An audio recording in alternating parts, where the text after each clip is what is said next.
Cinderella Slipper Acrylic Nail Art Tutorial by Hotpinkzebrapolish. Hi everyone! In today's video I'm going to be showing you a really adorable little glass slipper on a pillow for Cinderella. This is something very similar to a nail that I did that was ruby slippers on a yellow brick road for Wizard of Oz last summer sometime. And I really wanted to do this for quite a while and just haven't gotten around to it. So today I finally did, and I'm so happy to be able to share it with you. As well as I'm also going to be showing you a couple bits that I just got from Banggood. So if you're looking for some new e-file bits, definitely check that out. And don't forget to click subscribe to see my future videos as well. So here are some bits that I'm going to be showing you that are from Banggood. So here's the first one, and this one is, that's a carbide bit, and it is very effective in removing product quickly. And then here's the next one that happens just to be, I didn't take it out of this little bag yet. So these two I got individually, and so this one is a little bit finer. This one is a stainless steel bit, and it does a beautiful job of finish filing. So if you're looking for one, it's a little bit, it's not a buffer, it's a little more powerful than that, but it still does smooth things out gorgeously. And then there is this set of all of these little teeny tiny bits. So there's a lot of them in here to choose from. These are fantastic for doing these little, like you could do little carvings with these, and as well as I did quite a bit actually on this design using these as well. So you're going to see a little bit on what I think the best use for those is. So I'm going to start by just creating an overlay of blue acrylic, like a really light pale blue acrylic over the nail. And when I did this, I made sure that it was a little bit on the thick side, just so that I would have room to play with those new bits. I just wanted to mess with them a little bit, so I wanted to make sure that I had extra acrylic on there, that I wouldn't end up filing this too thin. So after I have that, that's about where I would generally leave it. I'm just going to be adding some more acrylic, especially over the apex, just to make sure that I have enough room to kind of mess around some. Just you gotta leave yourself room to play. And so now I first just wanted to see how much that stainless steel bit would remove if I were to say try to do the entire filing with that on its own. So I just went through and I filed it with that, and like I said, it would work. It's definitely got some more power behind it than just like a buffing bit, but I wouldn't say I would recommend starting out with that one. So then I switched back to that other one that's more of like a cone shape.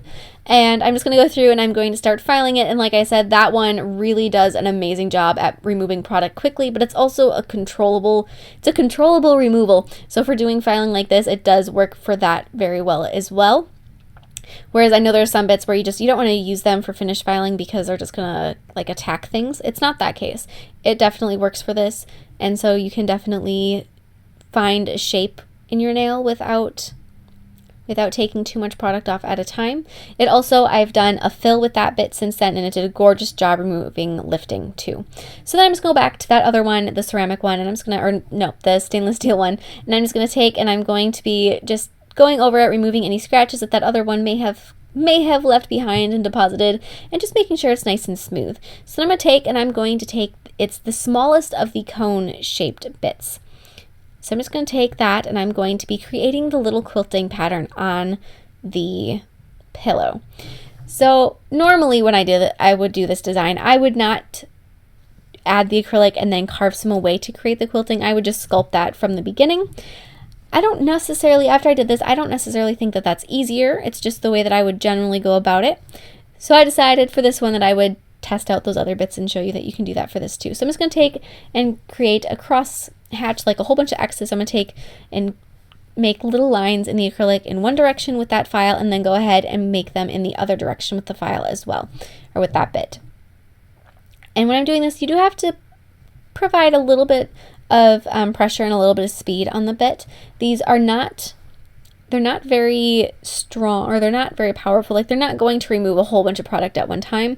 You do have to, kind of work with them. They're not meant to necessarily, so I'm not expecting them to, but you do have to do that. And then I just went through and kind of went over the sharp edges and got rid of anything that was too sharp on the quilting.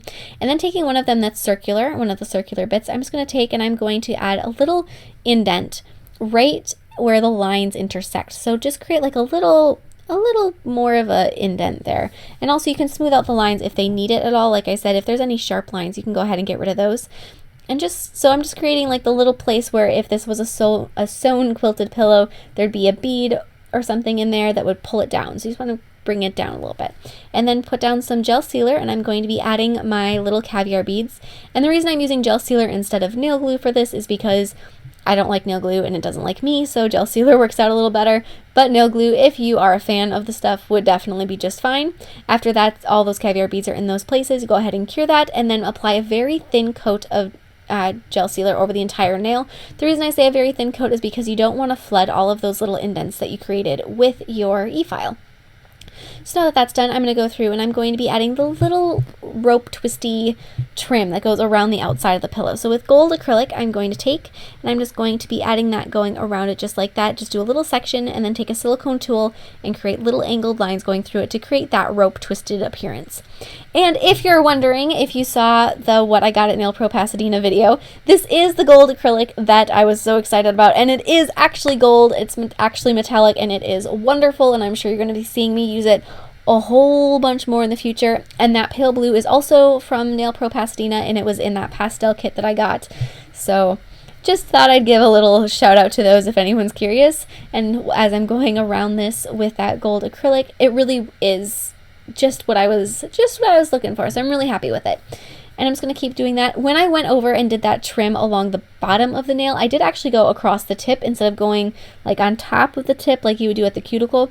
I went over the actual free edge of the nail. So over the actual tip, which I thought looked really good in the end and kind of finished off the pillow appearance to me because it actually wrapped around the nail. And then once you get close to that end, just make sure that you fill that in so that all of your lines look like they continue and go all the way around in a circle and you can't see a definite starting and stopping point. So then I'm using poster putty, but also some polymer clay or anything like that would work just fine. I'm going to be sculpting the shape of the arch of the shoe. So I'm not really worried about the overall shape of the poster putty, just the shape of the sole and the arch of the shoe. So after I have that, I'm going to wrap that up with some plastic wrap, which I'm sorry I'm off camera there, but just make sure that you wrap it up tightly and try to get the sole smooth. You don't want the ends of the plastic wrap to be where you're going to be putting the acrylic. And then with clear acrylic, I'm going to be sculpting out the sole of the shoe.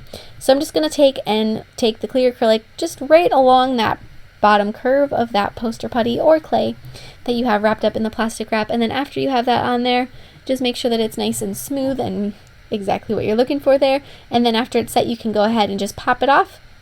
And as you can see, you have that nice curve for a shoe. And then on a nail form backing, put down some clear acrylic and then set the toes area of the shoe down into that clear acrylic and hold that until it's set enough that you can let go and it's going to stay upright. And then after you have that, I don't know if you can really see the angle of that, but you want to make sure that you do have the right shoe appearance there. I'm going to go ahead with more clear acrylic. Everything for the shoe is clear. And I'm going to be adding first the toe area. So I'm just going to put down a bead and then I'm going to let it set for a second, and then using the tip of my brush, I'm just going to kind of push it in to create the curve of where the foot would go. And so I'm just going to push that in, keep trying to like tuck it in around the nail form backing around the base of that shoe, and just keep working it. I don't know if you can see it from the side there. I know it's not easy. But just work at it a little bit. And then you're also going to want to create the heel of the shoe. And I know for most of this I'm kind of off camera and I apologize, but I just keep building up the shoe, and I started with the heel or the toe, and then I went to the heel. So just keep adding the acrylic until you have the shape that you're going for. And if as you're doing this it gets a little bit too big, that is just fine.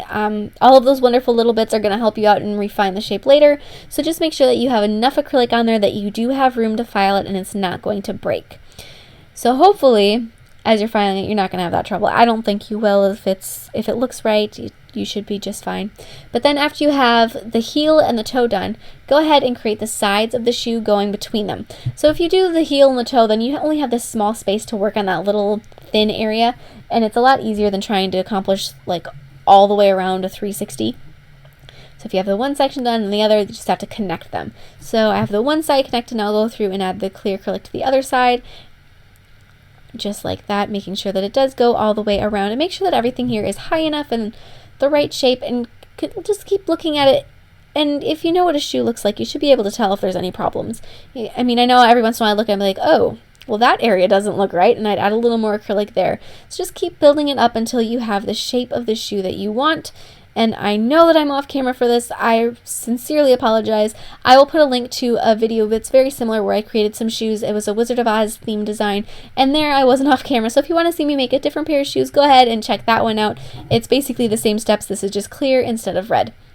So then using that the stainless steel bit that's not quite as crazy and beastly, I'm just going to go through and I'm going to sort of tuck in the sides of the shoes and make sure that everything is the right shape and remove any extra bulk that's on there.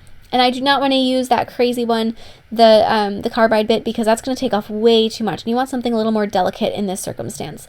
So just remove the little bits here and there from the outside and make sure that the shoe has the right shape and it does look appropriate. And then using some of those small ones, go ahead and really refine the inside of the shape of the shoe. And the other thing I want to mention that's from Nail Pro Pasadena is that I don't know if you can tell, I'm using the dust collector. So far so good with that, but it is kind of weird to film with, so I'm getting used to that, and I promise it does get better, or will get better. And so then on a nail form backing, once again, you need to make the heel of the shoe, so just hold the shoe up next to the area and then sculpt the heel so you have it at the right length and it has the right shape on it. And so then just make sure, and then after that's set, take it off the nail form backing, and then with a little bit of clear acrylic, attach it to the heel of the shoe. So attach the heel to the heel and hold that in place until it is set enough that you can let go and it's not going to fall off or move or twist or turn. And then after you have it that far, go ahead, and it's really thin at that point, it's not quite finished, so you're going to need to add some more clear acrylic to, one, secure it to the shoe and make sure it's not going to fall off, and two, make it look right, because you want it to have that nice circular heel shape, just like that. And make sure that you do add enough clear acrylic that, once again, you can file it if you need to without it breaking, because you don't want that. You don't want it to break. Just keep adding those little bits of acrylic here and there, just like so. Brush them down, and then if you do need to file it, you do have all of those teeny tiny bits that are going to do a wonderful job on these small areas. So just like before with the rest of the shoe, look at it from all angles, look at it from all sides, upside down, right, left, top view. Just keep making sure that it looks like it's correct and that there's no low spots. So then I'm going to take one of those bits again from the little set, and I'm going to just smooth out the shape of the heel a little bit, make sure it's perfect, and that it really smoothly goes and attaches to the rest of the shoe. So it doesn't look like there's all of these parts that got glued together, that it does look like it was made all in one piece. And just like that. And also make sure that the heel is the right length, because it might not be, so you need to make sure of that. And so then I'm just going to take and I'm going to be painting over the entire shoe except for the inside, but the sole and the heel and toe, everything else, with some no wipe gel top coat. And then I'm going to be curing that, and when you're curing it, turn it around so that all sides get cured, and then burnish in some blue-green mirror powder. Any color that's got some blue in it would work. You could also do like a blue-purple one, blue-pink, anything like that. Just make sure that you add some little bit of shimmer to the shoe, and then dust off any excess powder from that. Make sure that there's nothing left over, and then apply a layer of gel sealer and cure it again. Same thing though, just turn the shoe a little bit, almost like when you're making a snow globe. Just keep turning it so that the gel does cure all the way around it. Then on a nail form backing, I'm going to be sculpting a clear bow. So I'm going to start by just putting down a stripe of clear acrylic and then pushing it in the center and creating little indents like that. If you'd like to see how I make bows in a little bit more of a detailed video, I can put a link to that in the description box, as well as that Wizard of Oz video. So then after it has set just enough that it's dry, you're going to see me try to pick this up with a silicone tool and fail because it was too thin. Don't try that unless it actually works. A brush does work better. So just fold it up just like that, and then using the end of my brush that's dipped into some clear acrylic, I just created a little indent in the center of the bow just so that I can add a rhinestone in there. And then I'm going to take some nail glue and I'm going to attach that, or apply that to the bottom of the shoe and glue that onto the pillow. Preset the shoe on the pillow for a second while holding it, just to make sure that it does go where you want it to and fit properly. And then glue the bow to the shoe, and then glue a little blue rhinestone in the center of the bow where you created that indent. The rhinestones that I'm using have a pointed bottom, so you really need an indent for them to sit properly. And then with some clear acrylic, I'm going to be filling in underneath the shoe just to make sure that it is secure and it's not going to pop off. The more little bits of clear acrylic you add to secure things in place, the stronger everything is going to be.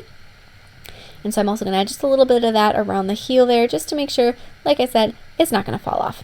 And then apply some gel sealer to the inside of the shoe and also to the bow and over that rhinestone to make sure that that's going to be held in place, and cure that one final time, and that is it.